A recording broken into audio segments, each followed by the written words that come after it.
सगळ्याच भावना सगळ्यांच्या आहेत. वर्सेटॅलिटी या एका शब्दामध्ये सुद्धा मावू शकणार नाही इतकी अफाट रेंज आहे आशाताईंच्या गायनाची. त्यांच्या व्यक्तिमत्वाचे अनेक पैलू आहेत जे त्यांच्या गायना इतकेच सगळ्यांच्या मनावर अधिराज्य करतात. अशी एक वर्सेटाईल गायिका आज आपल्यामधनं निघून जाणं हे सगळ्यांसाठी मनामध्ये पोकळी निर्माण करणार आहे, हुरहुर निर्माण करणार आहे.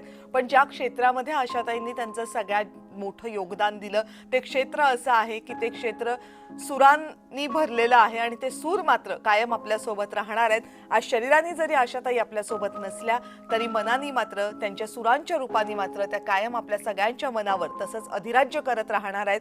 पुढच्या अनेक पिढ्यांसाठी त्या एक मोठा ठेवा ठेवून गेलेल्या आहेत. ही जी दृश्य आता आपण स्क्रीनवर पाहताय ही दृश्य आहेत त्या विशेष वाहनाची, ज्या वाहनामधून आशाताईंना नेलं जाते त्यांच्या अंत्यसंस्कारासाठी. या वाहनाची सजावट सुद्धा आशाताईंना आवडली असती अशीच करण्यात आलेली आहे. पांढऱ्या आणि पिवळ्या फुलांचा वापर करण्यात आलेला आहे. जी पांढरी आणि पिवळी फुलं आयुष्यभर आशाताईंच्या सोबत राहिली, ज्यांना आशाताईंनी त्या फुलांवर कायम प्रेम केलं, तीच फुलं आज आशाताईंना अखेरचा निरोप देण्यासाठी सजावटीसाठी वापरलेत. एक वरती फोटो लावलेला आहे मोठा आशाताईंचा, जो त्यांच्या सदाबहार हसमुख व्यक्तिमत्वाची साक्ष देतोय.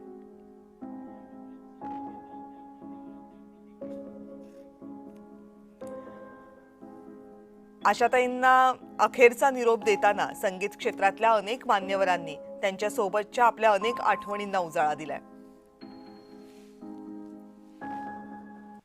गायक कधी जग सोडून जातच नाही. कारण आपण माणूस गेला असं कधी म्हणतो जेव्हा श्वास थांबतात कोणाचे. पण इतक्या असंख्य गाण्यांमध्ये आशाताई आपला श्वासच सोडून गेलेले आहेत. आणि माझ्या माहितीनुसार आशाताईंचा रेकॉर्डही आहे गाण्यांचा. सगळ्यात जास्त गाणी आशाताईंनी गायलेली आहेत. मला वाटतं आशाताई भारतीय संगीतातल्या ओरिजिनल बंडखोर होत्या की कुठलीही सीमा ही ओलांडण्याकरताच असते आणि कुठलंही ग्लास सिलिंग हे तोडण्याकरताच असतं, अशी त्यांची धारणा होती. त्यामुळे वार्धक्य आशाताईंना कधी आलंच नाही. खर तर म्हणजे मन सुंदर झालंय, कारण इतका एक संगीतातला झंझावात संपलाय असं मला हरकत नाही. कारण मी त्यांना झंझावातच म्हणतो आणि तो झंझावात मी अनुभवलाय. पण आणि माझ्या आयुष्यातला जे माझा पहिला मला ब्रेक मिळाला तो जे गाणं मराठी चित्रपटातलं होतं आम्ही जो गराज, आणि ते मला त्यांच्यावर गायचं मला भाग्य लाभलं. डुएट मी रेकॉर्ड केलं बॉम्बे लेवलला आणि एकत्र आम्ही ते रेकॉर्ड केलं. म्हणजे आता हल्ली ट्रॅकवर वेगवेगळे लोक येऊन गाऊन आपापली गाणे गाऊन जातात तसं नव्हतं. सुदैवानी मला त्यांच्या बरोबर उभं राहून गाता आलं, हे फार मोठं माझं भाग्य समजतो मी. अति दुःख झालं मला हे ऐकून. कारण ही पोकळी आपण आयुष्यभर कधीच भरून काढू शकणार नाही. कारण का दीदी असतील, आशाताई असतील, त्यांनी संस्कार घडवले अनेक पिढ्यांवरती गाण्याचे, त्यांच्या व्यक्तिमत्वाचे, भारतीय संस्कृतीचे उत्तम प्रतीक म्हणजे दीदी आणि आशाताईंचं गाणं होतं. आणि आशाताईंच्या बाबतीत म्हणजे मला वाटतं की कुठल्याही प्रकारचं गाणं, वर्सटॅलिटी जी आपण म्हणतो, म्हणजे ते नाट्यसंगीत असू देत, एखादी गझल असू देत, एखादं भावगीत असू देत किंवा एखादं रोमॅन्टिक गाणं असू देत, मला वाटतं की पाण्यासारखा आवाज. ते समजल्यानंतर लक्षात आलं काठ धरणारी जी मंडळी होती हक्कानी, त्यापैकी त्या होत्या. आणि फक्त वयानी नव्हे तर उद्यानी, कर्मानी, यशानी, आचरणाने, सगळ्या गोष्टींनी. माझ्या गुरुजींच्या त्या भगिनी.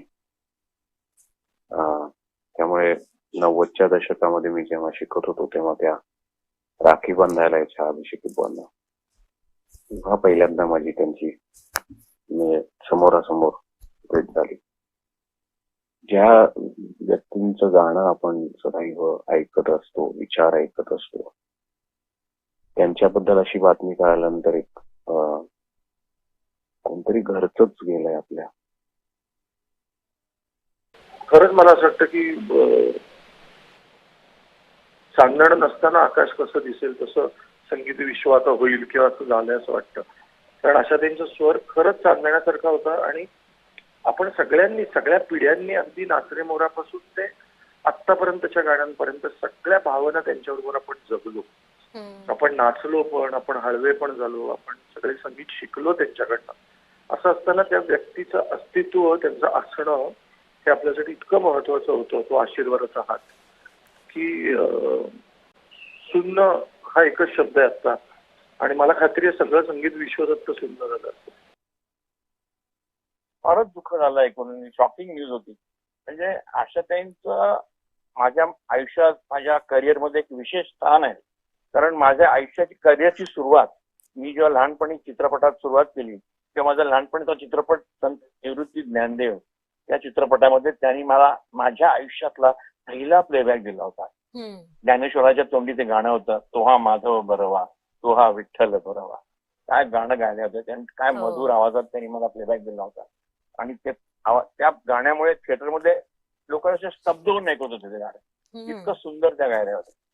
त्यानंतर मी जेव्हा चित्रपट करायला लागलो तेव्हा सुद्धा मी त्यांना अनेक चित्रपटात माझ्या त्या गायल्या. माझा जीवलगा चित्रपट, त्याच्यामध्ये त्यांनी एक सुंदर गीत गायलेलं आहे. मला व्यक्तच होता येत नाहीये एवढं, इतका मला ऍक्च्युली आता धक्का बसलाय. पण मी असं म्हणेन अशी गायिका परत होणे नाही, जशा लताबाई आणि आशाबाई आपल्यासाठी होत्या. मला वाटत नाही अशा गायिका परत, अशी गायिका होणं शक्य नाही आता. आणि माझ्याकडे शब्द नाहीये. मी भाग्यवान समजते की त्यांच्यासमोर मला गायची बरेच वेळा संधी मिळाली, त्यांचा आशीर्वाद मिळाला, त्यांची कौतुकाची थाप मला मिळाली. पण आजचा दिवस खरंच म्हणलात तुम्ही तसं सगळ्या संगीत सृष्टीसाठी काळा दिवस आहे.